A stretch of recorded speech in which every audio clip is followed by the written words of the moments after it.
As we begin to wrap up on this episode, and we go back to the topic of civic duty, it happens that oftentimes citizens feel like, okay, every 4 years I just need to cast my vote. For those that even have their voters card and cast their votes, that participate, others don't. They just sort of absolve themselves from the entire process. But civic engagement and civic duty is not only during elections. It needs to go beyond that. What's your take on this in terms of how do we embed civic duty in our daily lives and not wait until another round of election period? One thing, okay, we need to start with how we elect, but also before even the elections, like in Kenya now, we've been doing the IEBC, the electoral body. It has been set up right now to now govern the elections. Now, the politicians know very well that they have to be represented in this body. So they really campaign for people with their own interest to come in this electoral body. So, but what has the citizens been doing? They think that's not important. So we sit aside. We don't even think about it. And you see, sometimes if we don't speak about it, even in the electoral body, there'll not be any representation. So like now in Kenya, what happened that was so good this year, I even saw the church was able to get someone in the election panel of the electoral body, the panel that was electing the committee of the elections. It was represented well, like there was the church, there was there was different groups into that. So we need also to understand that. We also need to understand that we need to do education.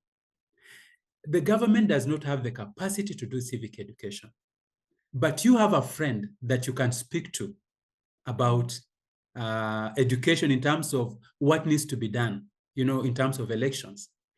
And also we need to realize that casting the vote is just a small event, but after the event, now comes the process. Now comes the life that you have to live. Now comes the struggle that we have to bear.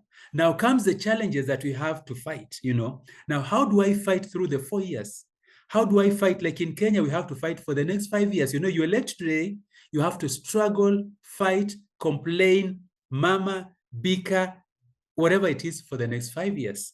So we need also to understand that we have also these 5 years to change the things. We have the 5 years to speak to our friends, to speak to our family members, and also we need to encourage young emerging leaders. Encourage them and tell them to vie for positions of leadership. We need to do that. If you see someone has some good potential, encourage them. And if you have the money, support them to go and vie. Now, another thing that many voters miss, when it comes to the time of going to the elections, you find like people don't even have the voter's card. Do you have the voter's card? That's the other thing. So you find that over 50% of the population that can vote doesn't have the voter's card.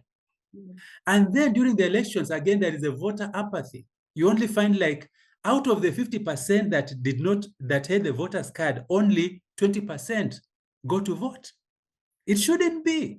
So we need to really understand that our part is to play all these politics all the way.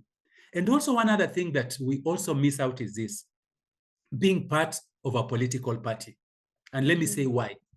When you are part of any political party, it means that you're going to make the decision down there, because elections start from the political party level.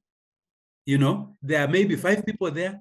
Now elect one out of them, then it goes up and up and up. So you need to belong to a party to make the decision also of the elections from down there. So have a voter's card, belong to a political party, participate in the process, go for education meetings, speak to someone about it, and finally go and do the elections on the right day.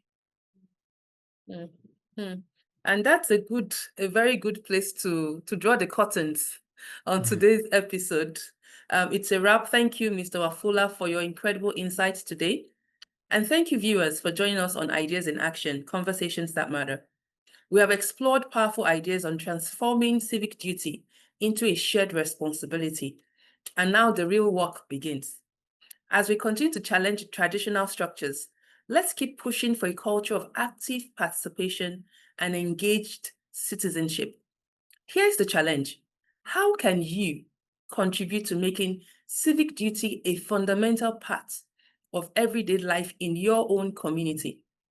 Whether through innovation, advocacy, or action, let's work together to create governance systems that are inclusive, accountable, and people-centered.